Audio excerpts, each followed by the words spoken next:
우리 하나님 말씀 같이 보겠습니다. 골로새서 1장 9절에서 12절입니다.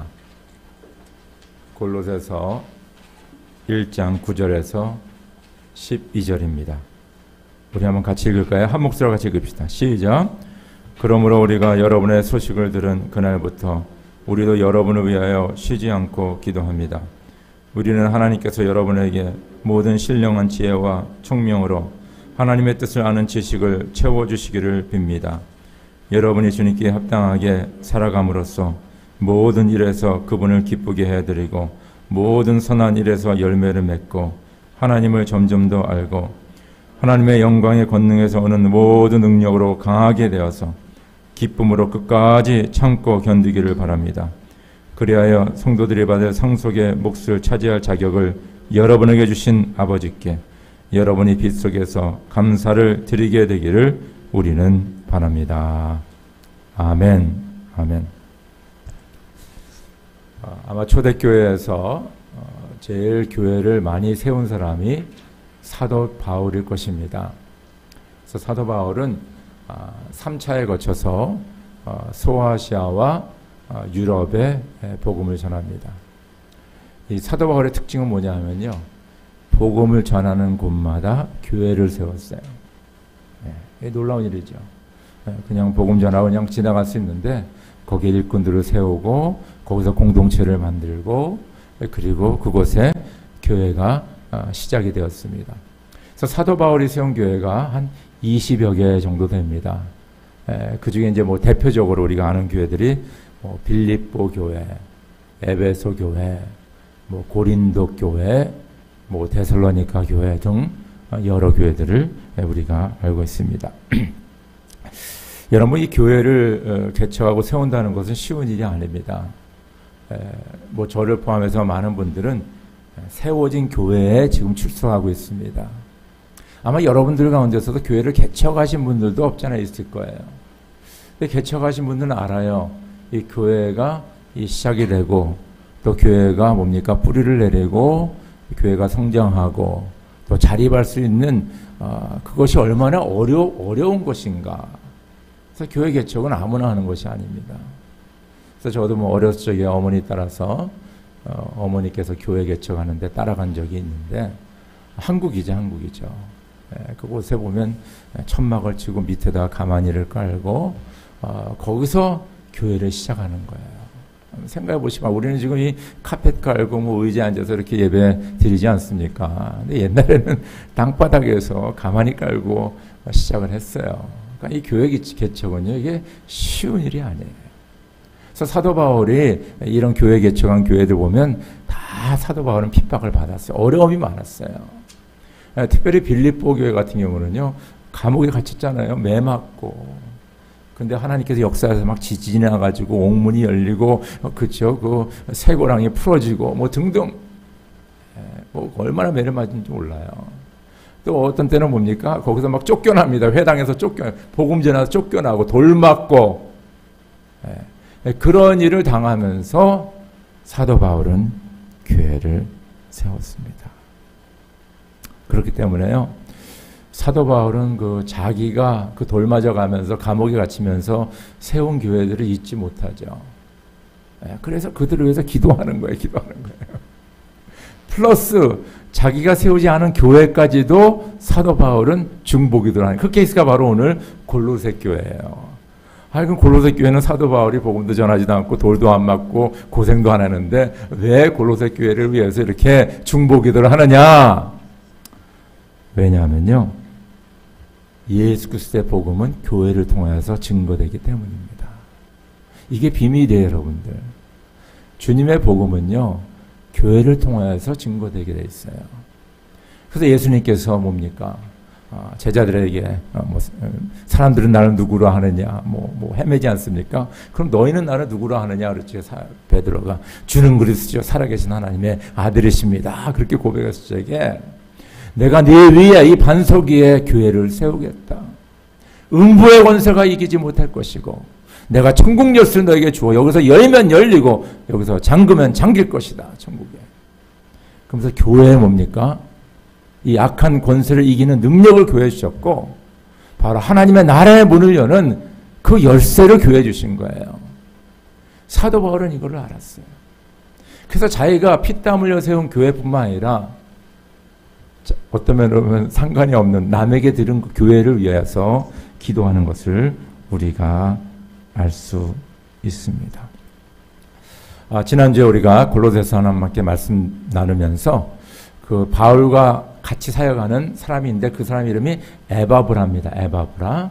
근데 에바브라가 로마 감옥에 갇혀 있는 사도 바울에게 와가지고 이 골로새 교회에 대해서 쭉 얘기한 거예요. 그렇죠? 쭉 얘기하면서 이제 사도 바울이 그 교회에 대해서 알게 되고, 그리고 오늘 본문에서는 그 교회를 위해서 기도하고 있습니다. 그래서 오늘 우리가 읽은 본문을 보면 사도 바울의 기도 제목 한 세 가지로 나눌 수가 있어요. 첫 번째는 뭐냐면요, 그 골로새 교회가 하나님의 뜻을 아는 교회가 되게 하십시오. 그런 기도예요. 하나님의 뜻을 아는 교회. 너무나 당연하면서도 중요하지 않습니까? 교회가 하나님의 교회인데 하나님의 뜻을 당연히 알아야죠. 그런데 문제는 많은 교회들이 하나님의 뜻과 상관없이 가는데 문제가 있다는 거예요. 하나님의 교회임에도 불구하고. 그래서 하나님의 뜻을 아는 교회가 되게 하여 주십시오. 이렇게 기도하는 거예요. 두 번째는 뭐냐면요, 주님께 합당히 행하는 교회. 그렇죠. 그냥 뜻만 아는 것이 아니라 그 하나님의 뜻을 받들어서 행하는 교회, 적극적인 교회, 그 뜻을 이루어주는 교회, 그런 교회가 되기를 위해서 기도하였습니다. 마지막으로 기도의 제목은 환난을 기쁨으로 이기는 교회. 이제 사도 바울은 벌써 다 이 환난이 계속될 것을 알고 있었어요. 그러니까 이 환난 가운데 이 교회가 살아남을 뿐만 아니라 승리하고 이 로마 제국을 뒤집어야 되는 게 이 교회 사명이거든요. 복음으로. 그러니까 이 환난을 기쁨으로 이길 수 있는 교회가 되기를 하고 기도합니다. 우리가 얼핏 보면 사도 바울은 오직 골로새 교회 공동체를 위해서 기도하는 것 같은데, 사실 이 기도는요, 그 교회를 이루는 한 성도 한 성도를 위해서 하는 기도예요. 가만히 보시 바랍니다. 저 여러분들도 하나님의 자녀로서 교회에 이르는 구성원으로서 하나님의 뜻을 제대로 알아야 되죠. 안 그렇습니까? 하나님의 뜻을 알아야죠. 두 번째 뭡니까? 그 하나님의 뜻을 주님께 합당하게 이루어드려야 되죠. 우리가 그냥 멘탈 엑서사이즈, 이모셔널 엑서사이즈로 그냥 교회가 와서 눈물 흘리고 교회 와서 성경 공부하면서 하나님은 이런 분이구나, 이걸로 끝나는 거 아니지 않습니까? 삶에서 하나님의 뜻이 이루어지는 합당하게 사는 그 삶을 살아야 됩니다. 무엇보다도 그 초대교회 성도들 얼마나 핍박을 많이 받았어요. 환난 가운데 있었습니다. 저와 마찬가지로 지금 어려운 가운데 있는 분들이 있지 않습니까? 신앙적으로도 그렇고, 때로는 뭡니까? 육체적인 질병으로, 때로는 경제적인 어려움으로, 아니면 사회적인 환난으로 말미암아 고통 가운데 있습니다. 이런 가운데 성도 한 사람 한 사람이 기쁨으로 이 환난을 이겨야 된다. 그래서 이 말씀은 골로새 교회뿐만 아니라 골로새 교회를 이루는 그 성도들, 또 저 여러분들 한 사람 한 사람을 위해서 사도 바울이 드리는 기도입니다. 할렐루야. 이 기도를 통해서 저 여러분들이 힘을 얻기를 간절히 바라고요. 또 저희들도 이 교회를 위해서 기도할 적에 이 사도 바울의 기도가 모델이 돼야 돼요. 그래서 이런 기도를 저 여러분들이 교회를 위해서 또 성도를 위해서 기도하시기를 주의 이름으로 축원합니다. 첫 번째 사도 바울의 기도의 제목은 하나님의 뜻을 아는 교회. 우리 성경 말씀 같이 한번 읽어볼까요? 시작. 그러므로 우리가 여러분의 소식을 들은 그날부터 우리도 여러분을 위하여 쉬지 않고 기도합니다. 우리는 하나님께서 여러분에게 모든 신령한 지혜와 총명으로 하나님의 뜻을 아는 지식을 채워주시기를 빕니다. 우리가 주님을 알자, 애써 주님을 알자.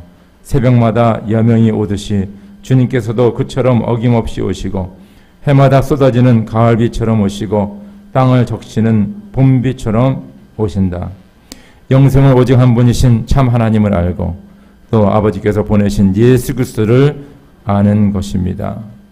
골로새 교회를 향한 첫 번째 기도의 제목은 하나님의 뜻을 아는 지식이 채워주기를 간절히 기도했습니다. 간절히 기도했어요. 여러분, 우리가 하나님의 뜻을 알려면요, 먼저 우리는 하나님을 알아야 합니다. 그렇죠? 아니, 하나님이 누군지도 모르는데 어떻게 하나님의 뜻을 알아요?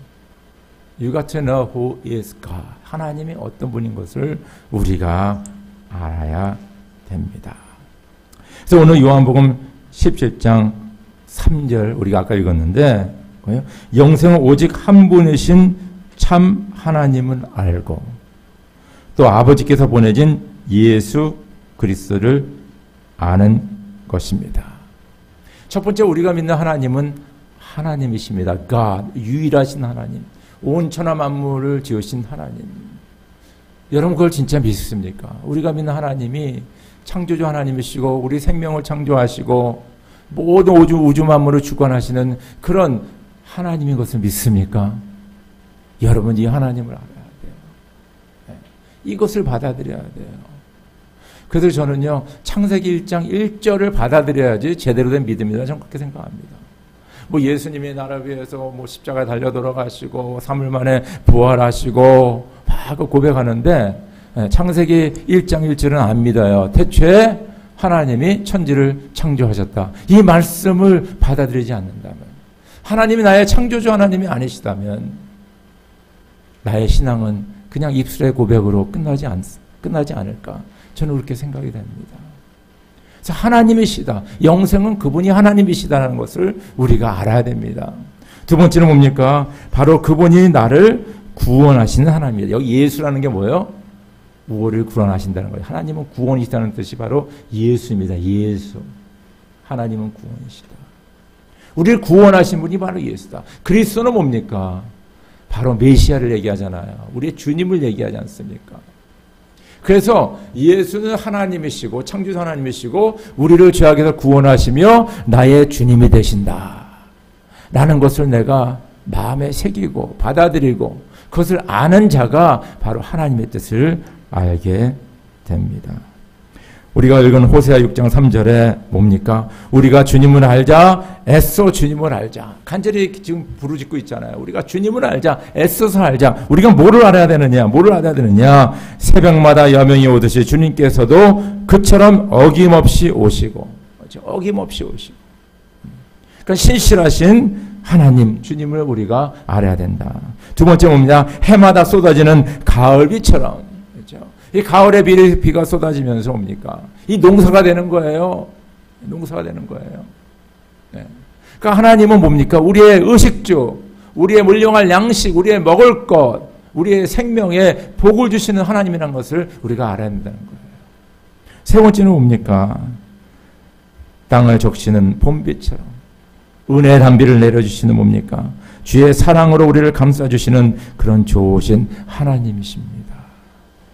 네, 그래서요, 하나님은 신실하시고 우리에게 복을 주시고 우리를 그 사랑으로 감싸주시는 아버지와 같은 어머니와 같은 그런 귀한 하나님이 바로 우리의 하나님이다. 바로 이것을 깊이 깨달을 적이 뭡니까? 하나님의 온전한 뜻을 알게 되는 거예요. 그러니까 그 렌즈로 하나님의 뜻을 바라보게 되잖아요. 하나님은 예수님 하나님이시고 우리의 구원자 되시고 나의 주님 되시는 그분이 신실하셔서 우리에게 복을 내려주시고 뭡니까? 우리를 사랑으로 품어주시는 그분, 그것을 가지고 있을 적에 하나님의 뜻이 보이게 되는 거고 하나님의 뜻을 깨닫게 되는 거고 하나님의 뜻을 알게 되는 것입니다. 할렐루야. 우리는 주님의 뜻을 알아야 돼요. 주의 뜻을 모르면요, 내 뜻대로 살아가는 거예요. 그렇잖아요. 주님의 뜻은 모르니까 내 뜻대로 살아가야지. 뭐 아무개 뜻대로 살겠습니까? 내 뜻대로 살아가는. 그러다 보면 멸망의 길로 가는 거죠. 그럼 우리가 하나님의 뜻을 알게 되면 그 뜻을 붙잡고 그 뜻대로 살게 됩니다. 하나님의 뜻을 알게 되는 저와 여러분이 되기를 주의 이름으로 축원합니다. 두 번째는 뭐냐면요, 주님께 합당히 행하는 교회. 우리 같이 한번 읽읍시다. 시작. 여러분의 주님께 합당하게 살아감으로써 모든 일에서 그분을 기쁘게 해드리고 모든 선한 일에서 열매를 맺고 하나님을 점점 더 알고. 나는 포도나무여 너희는 가지이다. 사람이 내 안에 머물러 있고 내가 그 안에 머물러 있으면 그는 많은 열매를 맺는다. 너희는 나를 떠나서는 아무것도 할 수 없다. 야고보 사도는 그렇게 얘기했죠. 행함이 없는 믿음은 뭐라 그랬어요? 죽은 믿음이라 그랬어요. 그래서 많은 사람들이 믿음과 행함을 따로 보는데 성경은 절대적으로 믿음과 행함을 동전의 양면으로 보고 있습니다. 믿음이 있으면 행함이 있고 행함이 있는 자들은 믿음이 있고, 그렇죠? 네, 그래서 두 개가 같은 거예요. 하나 갇혀 있는 거예요. 그래서 믿는 자는 행할 수밖에 없고, 그러나 행하는 자는 믿는 사람인 것을 우리가 알 수가 있습니다. 바울은 골로새 교회가요, 하나님의 뜻을 깨달아 적극적으로 주님께 합당하게 행하기를 원했어요. 적극적인 교회.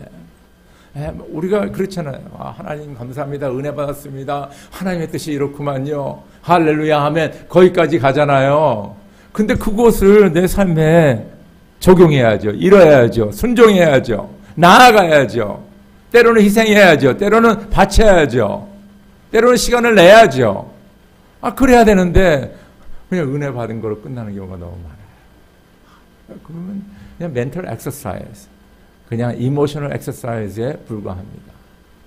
그래서 업해가지고 그냥 가는 거예요. 그것을 말하고 있지 않습니다. 우리가 암만 성경을 많이 알고 신학적으로 너무 정리가 잘 돼 있어. 우리가 또 신학교에 가서 공부하면서 이 성경을 신학적으로 다 분석하거든요.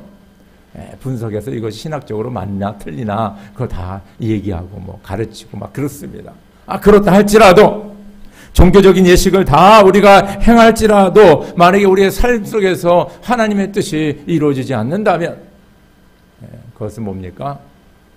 그냥 입만 풍성한 무성한 무화과 나무와 같다는 것입니다.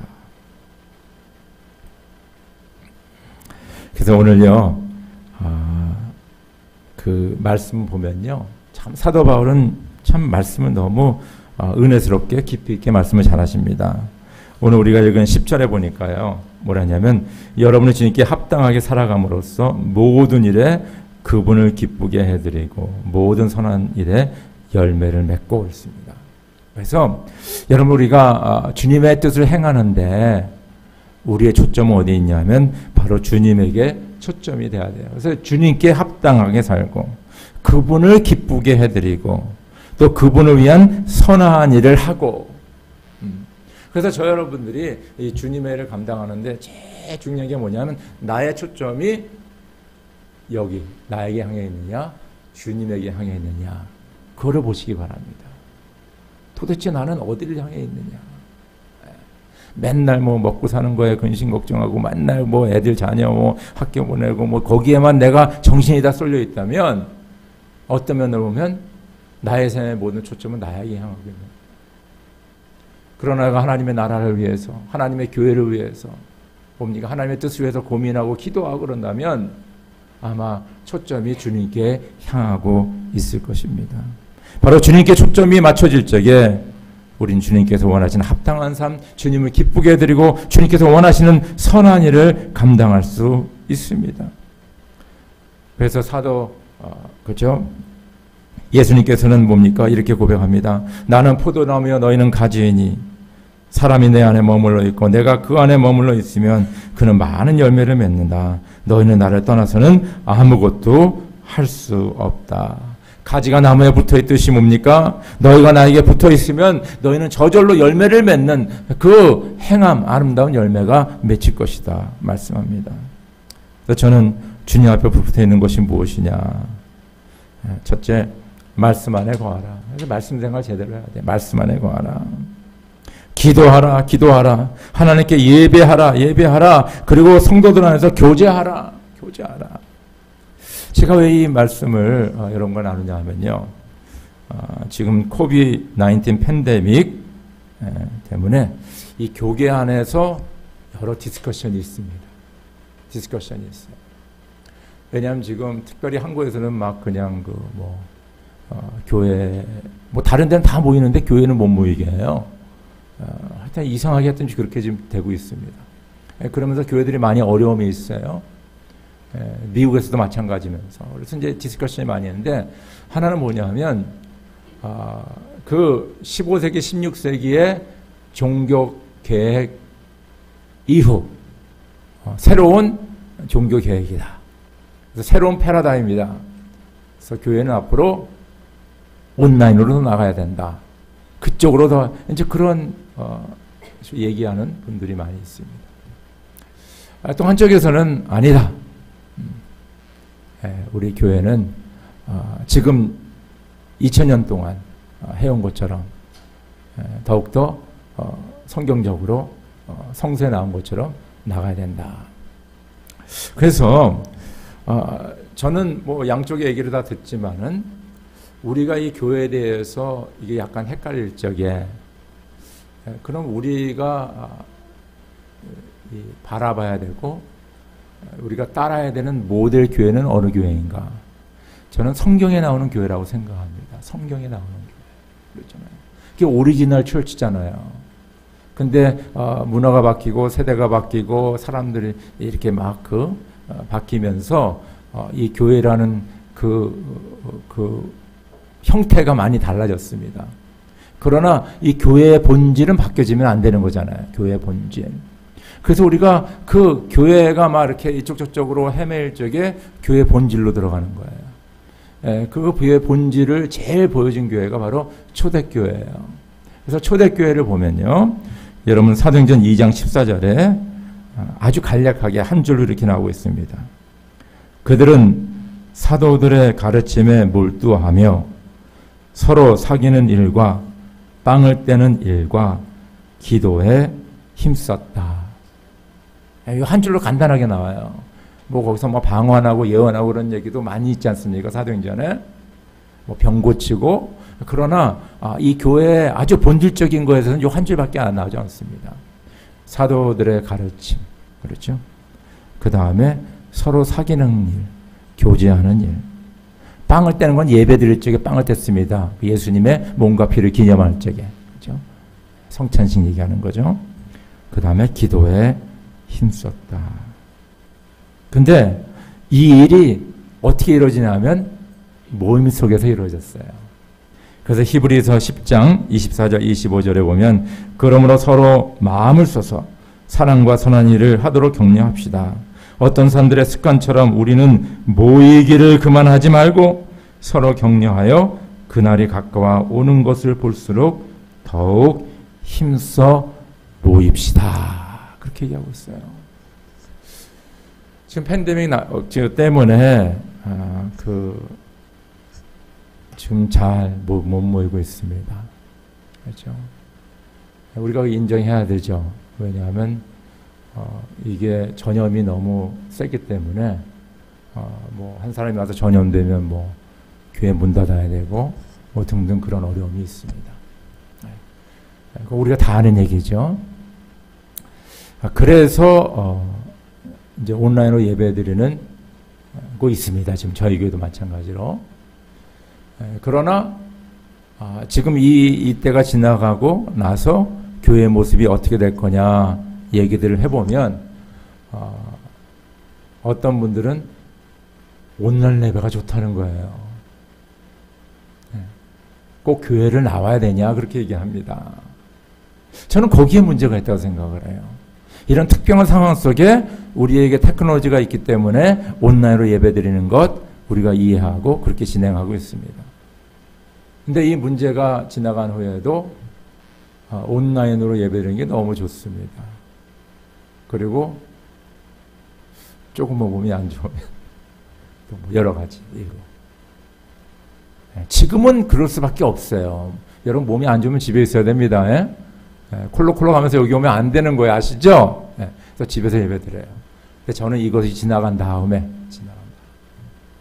그래서 이거 생각해 볼 필요가 있어요.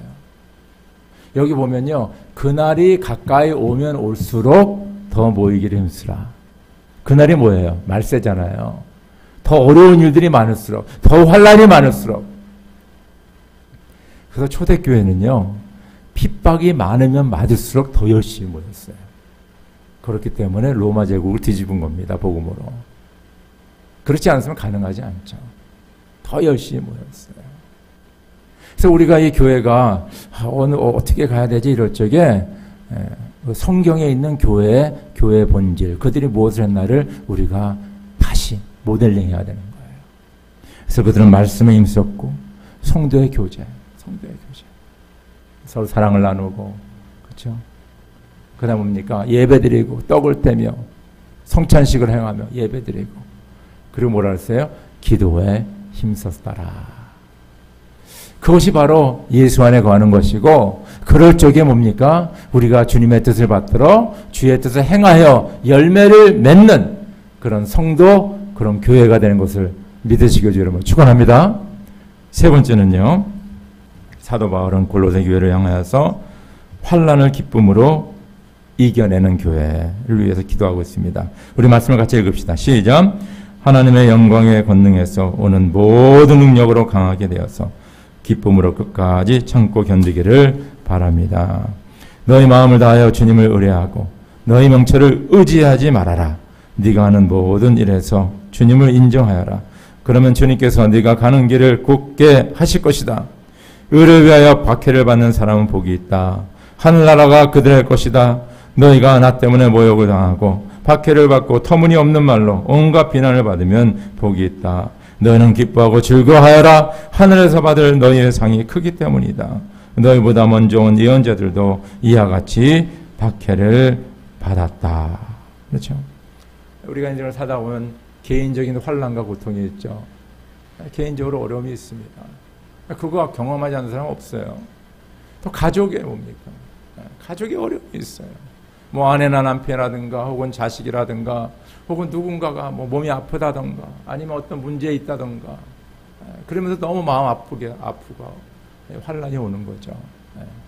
그리고 사회적인 뭐 이런 팬데믹 아니면 경제적인 뭐 그냥 불황 이런 거에 들어가면요, 그냥 거의 뭐 90% 이상은 다 그냥 하루 세끼 먹기도 힘들고, 여러분 6.25 전쟁 때 뭐 진짜 몇몇 사람만 빼놓고 다 그 어려움이 있지 않았습니까? 그래서 보릿고개라는 얘기가 나온 거 아니에요? 전쟁 후에 먹을 게 없어가지고. 그런 환난 속에서 우리가 거하게 되고, 뭐 전쟁이 일어나, 이런 팬데믹, 그런 게 있습니다. 그래서 저는 우리가 이 두 가지를 꼭 기도해요. 하나는 뭐냐면, 하나님, 저와 우리 가정과 우리 교회와 이 미국 땅 한국에 환난이 없게 주여 도와주시옵소서 라고 기도를 해야 돼요. 매일매일. 할렐루야. 매일매일 기도하세요. 저 매일매일 기도하고 있습니다. 하나님, 우리 가정 꼭 지켜주세요. 우리 자녀들. 요새 우리 큰애가 운전하고 다니니까 기도 안 할 수밖에, 안 하면 안 되죠. 할 수밖에 없죠. 그리고 뭐 이제 18 넘으니까 뭐 친구 만나고 막 밤 9시 10시 들어오게 되고, 그리고 뭐라 그래요? 성인인데 이제 기도할 수밖에 없죠. 하나님 방패되어 주시고 지켜달라고 기도해야 되는 거 기도해요. 두 번째는 뭐냐면요, 환난 가운데 있을 적에 하나님 이 환난을 이기게 해 주십시오라고 기도해야 돼요. 할렐루야. 이겨야 돼요. 이 환난에 들어왔어. 내가 원해서, 내가 원치 않아서, 내가 원해서가 아니라 내가 잘못해서 혹은 다른 사람의 문제 때문에 아니면 사회적인 문제 때문에 내가 이 환난을 당하고 있습니다. 그러지 하나님 이 환난을 이기게 해주세요 라고 우리는 기도해야 됩니다. 사도 바울은 오늘 이 환난을 기쁨으로 이기는데 몇 가지 얘기하고 있어요. 첫 번째는 뭐냐면요, 하나님의 영광의 권능에서 오는 모든 능력으로 강하게 되어서. 그렇죠. 그래서요, 저희들은 얼마나 하나님의 복을 받았는지 몰라요. 왜냐하면 많은 환난은 내 힘으로 감당할 수가 없습니다. 그런데 주님께서 나와 함께 하시고 주의 권능이 나와 함께 하시고 주의 능력의 손이 나와 함께 하시면 우리는 뭡니까? 이 환난을 기쁨으로 이겨낼 수 있습니다. 할렐루야. 주님께서 나와 함께 하십니다. 그래서 이 다윗의 고백이 너무 중요한 거예요. 여호와는 나의 목자시니 내게 부족함이 없으리라. 내가 사망의 골짜기를 다닐지라도 내가 두려워하지 않은 것은 주께서 뭐요? 나와 함께 하심이라. 할렐루야. 그러니까 두려워하지 않는 거예요. 그 환난 속에, 그 죽음의 골짜기 가운데 주님이 나와 함께 하시고 나의 힘이 되시고 능력이 되시니까 그 환난을 이겨냅니다. 오늘 잠언서 3장 5절에서 6절 읽은 것처럼 너희 마음을 다하여 주님을 의뢰하고 주의 명철을 의지하라. 네가 하는 모든 일에 주님을 인정하여라. 그리하면 주님께서 네가 가는 길을 곧게 하실 것이다.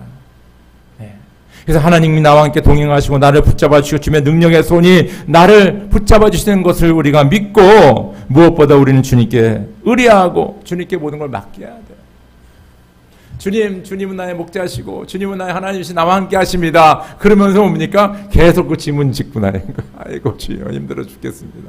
그러지 말라는 거예요. 그 주님께 의뢰하고 맡기라는 거예요. 드리라는 거예요. 너의 모든 것을 내게 맡기라. 할렐루야. 인정하고 맡기는 거예요. 그런 주님께서 우리에게는 뭡니까? 곱게 평탄하게 해 주십니다. 마태복음 5장 10절에서 12절 주님께서 하신 말씀이죠. 의를 위하여 핍박을 받는 사람은 복이 있다. 하늘나라가 그들의 것이다. 너희가 나 때문에 모욕을 당하고 박해를 받고 터무니없는 말로 온갖 비난을 받는 복이 있다. 너희는 기뻐하고 즐거워하여라. 하늘에서 받을 너희의 상이 크기 때문이다. 주님의 말씀이에요. 그래서 저희가 뭡니까? 하나님이 나와 함께 하시고 나를 인도하시고 내가 뭡니까? 그를 의지하고 주님 앞에 나아가는 그런 믿음의 삶 플러스 우리는 뭘 해야 되냐 뭡니까?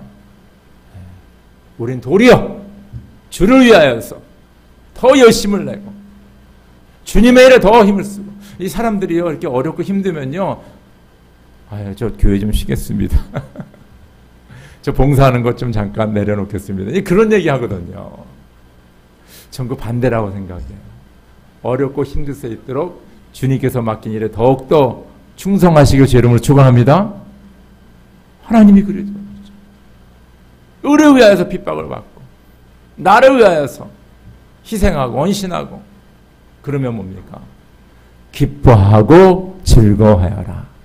하늘에서 너희의 상이 큽니다. 기뻐하고 즐거워하여라. 거기 기쁨이 있는 거예요. 그래서 저 여러분들은요. 어렵고 힘들 적에 너무 수그리지 이렇게 하지 마세요. 더 가슴을 펴시고 더 주의 이름에 열심히 하시고 그러면요. 그 가운데 이 문제들이 해결이 됩니다. 저는 이 말씀을 읽으면서 많은 은혜가 된 게 뭐냐면요. 바로 이 골로새 교회를 비롯해서 그 초대교회들이 이 사도 바울의 서신을 받은 그때, 그죠? 1세기 말, 그때서부터 막 핍박이 시작이 되는 거거든요. 근데 그 핍박이 뭡니까? 일주일 가고 한 달 가고 1년 가고 끝난 것이 아니라 4세기까지 기독교가 인정받을 때까지 그 핍박이 받는 거예요. 그러니까 300여 년 동안 핍박을 받는 거예요.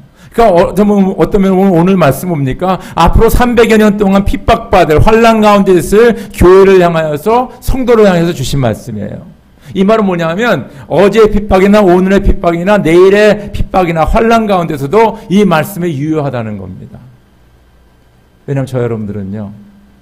항상 이 삶이 아름다운 무지개 색깔 같지 않아요. 어떤 면으로 보면요. 우리는 더 고난이 더 많습니다. 인생 고락이라고 그러죠. 인생이 고난을 많이 받는데 그 중에 조금 즐거움을 가지면서 살아가는 것이다 라고 사람들은 평가하는 거예요. 어떤 면은 인생 고난이 더 많습니다. 그 가운데 너희는 기쁨으로 이 환난을 이기라라고 사도 바울은 기도하고 있습니다. 사도 바울은 골로새 교회를 향하여서 하나님의 뜻을 아는 교회가 되게 하옵소서, 주님께 합당히 행하는 교회가 되게 하옵소서, 그리고 환난을 기쁨으로 이기는 교회가 되게 하옵소서. 이 기도가 저와 여러분과 우리 교회 또 우리 개인의 삶에 이루어지기를 주의 이름으로 축원합니다.